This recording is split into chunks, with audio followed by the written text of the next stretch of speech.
Hey guys, trying to make a video on what I promise you in my community. The information about the financial reset that was planning to happen pretty much soon.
So, and about 100 likes on this post, and a bunch of people wanted to know more information on what I can talk about this graphics here on this image, which shows us the relation within the amount of the world gold reserves and the world US Treasury reserves. Of course, those graphics are combined in a way they're supposed to look more like, shocking for those who don't know what's happening right now. And we see a huge rise and like it's supposed to be a huge rise and a really small decline here, but when it's combined in this graphic, we see the picture is shocking. But of course, it's just a small decline in the world US Treasury reserves, although we see a huge raise in world gold reserves, and that also has been said in this article, which was published in October. Japan buys the most treasuries since 2013 in August, and China dump continues. So what are you saying? Everybody's buying the treasuries, and so what's the problem? No, not everybody's buying. A bunch of countries are dumping the treasuries. Foreign net selling of treasuries at 30,000 billions, and foreign net selling of equities at 21 billion. Foreign net selling of corporate debt as 21 billions. Foreign net buying of agency debt is at 30 billion. So we see those declines here on this graph also. So those are the attempts to dump the treasures. But on the other end, we see the huge strikes of buying, and we see why. Because Japan, the outflows, despite the huge buy from Japan, which bought almost 44 billion in US treasuries in August, the most since July 2013. So it's not like a huge period, but really that is kind of significant, because if you know how the stock markets and all this, financial stuff works, it works on the history of what happened before, and that's one of the main principles. That's why everybody's also looking at the highs and lows and stuff like this: 10-year high, 5-year high, 25-year high, and stuff like this. So it's like very significant numbers and statistics. On the other hand, China dumped treasuries for the fifth month in the last 6, to its lowest level of holdings since May 2017. So okay, that's a 3-year low. However, Belgium, often considered a proxy for hiding China's buying, saw treasury holdings soar at 11.8 billion, to its highest level since April 2015. So, additionally, Cayman Islands, proxy for hedge funds holdings of US Treasury, soared by the almost record of 17.9 billion in August. Okay. Finally, we note that the treasury holdings tumble worldwide. Gold reserves hadn't been soaring, so that's where this graph comes from. So this is significant, and we return with this message to the video I was making like a year ago or something. It's called 6 Years of Peace, and it's related to this graph. You ask me why. I'll tell you, because this video was talking about the period that we have before the next war, and so it has like a decoding of why it was happening this way, what is Trump doing, and how they promoting this period to happen before it starts. So and I've been talking about the Trump strike on Iran at summer, when it was expected the most, but it happened only like a couple of days ago, and we saw Trump giving this message about the General Soleimani's reign of terror is over. Probably everybody knows what he was saying, but on the other hand, even Bloomberg says that he doesn't have any evidence of what he said about the several cases where Soleimani was plotting to kill or killed or badly wounded thousands of Americans, this is quote, and was plotting to kill many more.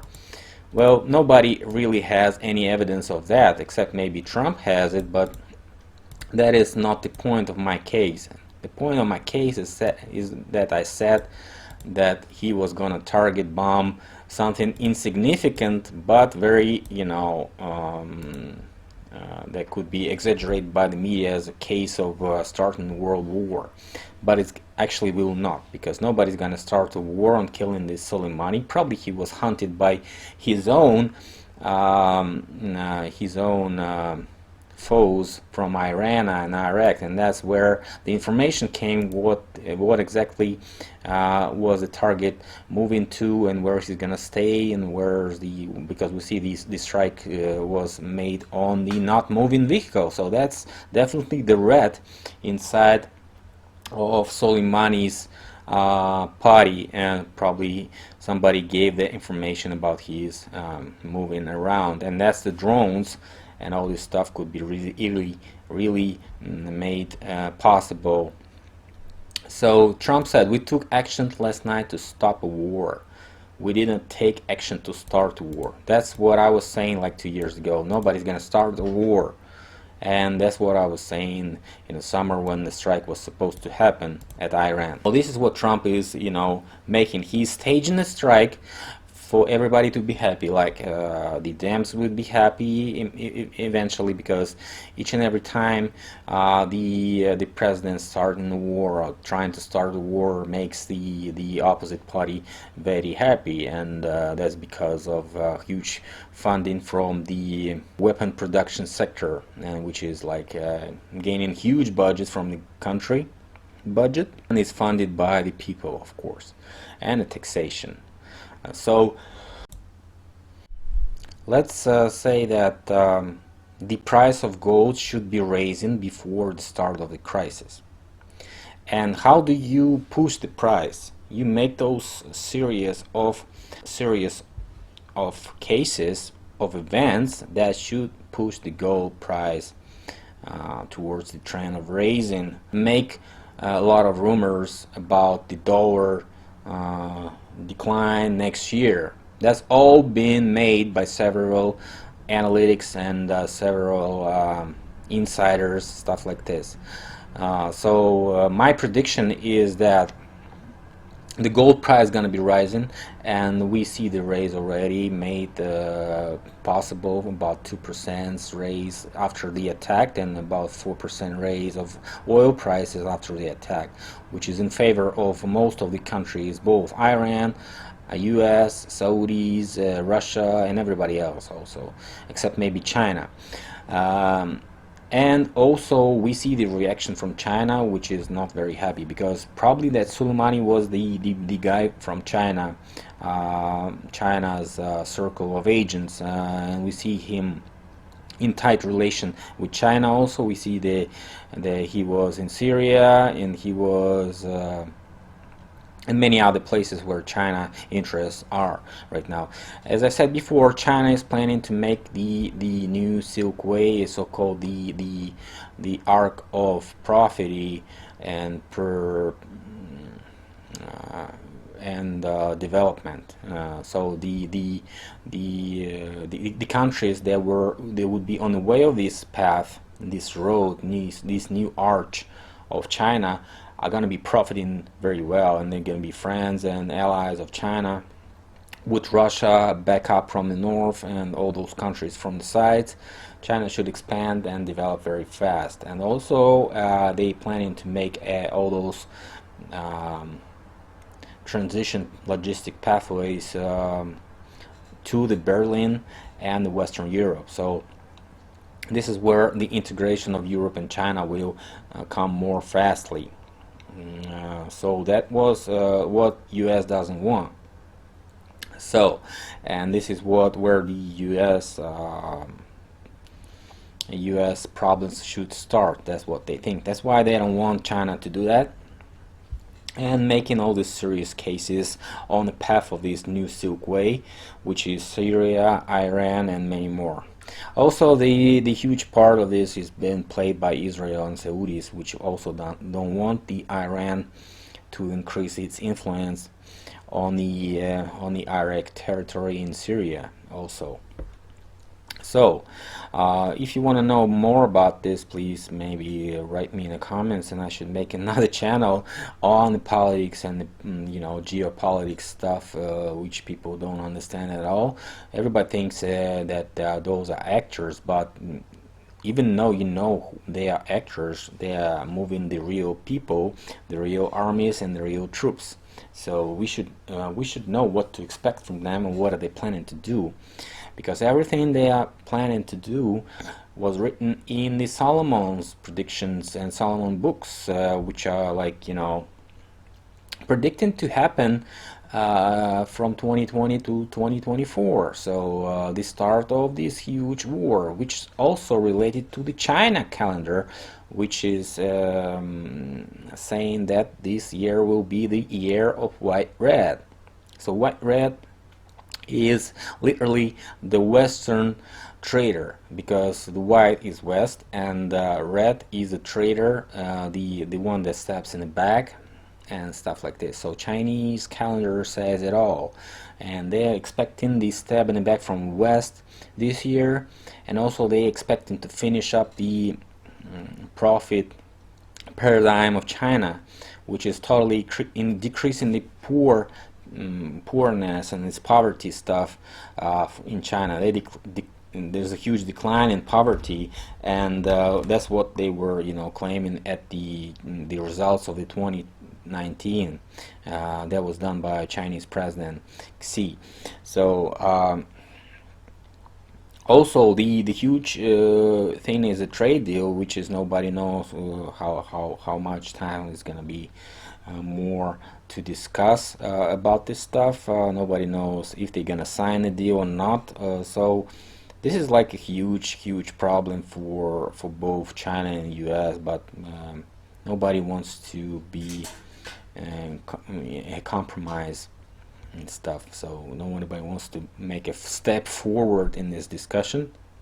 That's why Trump is poking China's agents and killing those who are really supposed to be a big threat both to Israel and US. The reset is coming pretty much soon, when the gold and oil prices will hit the maxes.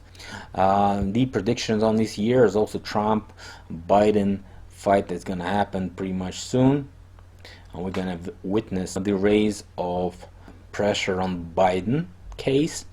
If he's going to make it to the finals with Trump, he's probably going to lose. So everybody else is putting their bet on Warren, but I don't think Biden's going to let her in. As the Clintons didn't want anybody else except them, Biden is the same type of person, and he is definitely the agent of the controllers that control the blue and control the so-called the Bilderberg group people, those who control the council of all the production units in the world, and all these CEOs go there and get all these paradigm notices which way they should follow all these laws and stuff like this. The descendants of the bankster promoted handshake union of traders, those who find their origins in the Atlantis Union, those who betrayed this world order before the parasites took over, those who helped the parasites to take over, those who are helping the parasites to keep going and keep gaining profits here, those who don't like the Reds. And the Reds, as you know, the Reds are those who are keeping the old world order, the order of Ross, the order of so-called the conservatives, the cons. But I wouldn't say that I totally support everybody in Republican paradigm. As you know, there's a bunch of socialists, hidden socialists, the Trotsky group that was also implemented in the Republican Party in the 50s. Those communists, they don't like Russia and stuff like this. They like the only wars and stuff like this, also in the Republicans' lines. But Trump is more like to be friendly with everybody, and so he wants his second term not to start a war again. But he probably have a couple of strikes, as he already did in Syria and with this Iran strike with Soleimani. So that's nothing major is gonna happen. As I said before, they decided to keep it clear to the 2024. Okay, and what's 2024 is significant with that's the year when we're gonna have the split of Ukraine, probably the split of maybe something's gonna happen in the Middle East, maybe Iranian war, maybe something with Israel. Who actually knows? But all this leads us to moving the Israeli state towards the Crimea and Ukraine, which is probably gonna happen in these years from 2024 to 2030. So that's a Solomon plan. That's what they were planning to do before the World War II. That's what Stalin didn't let him do. But on the other hand, he helped the establishing the Jewish state in Palestine, which was a very big mistake, of course. But right now, it would be a lot better, I think, if the Jewish state was established in Crimea. But who knows what was actually the information that Stalin was obtaining. Also, if you never knew, Stalin made the first Jewish state as an autonomous district in the USSR. It's close to China, and it's called the Jewish Autonomous District. Right now it's located close to China. It's at the Far East, near Mongolia and China. So that was the actually first Jewish state that we had in 20th century, and then it was also made by him, but his efforts, and establishing the Jewish state in Israel, just to decline the so-called influence of Britain in Palestine, and that was made with the help of Americans, of course, and France. So what I'm trying to say is nothing's gonna happen in 24, nothing major, except maybe the start of financial reset. So and that's what I was trying to say when I was posting this comment here. Probably should have been waiting for more stuff to happen to make this story more clear and support with more facts, but I think that's pretty much enough to claim that, in my opinion, should be considered as a prediction for the next few years. Okay, so but if you want me to cover more on this information, just write me in comments and start the new channel probably pretty much soon, because I have a lot to say on each and every case. I should be commenting and making some type of reaction channel on what's going on in the world, and it's probably a bunch of stuff going to be developing pretty much soon.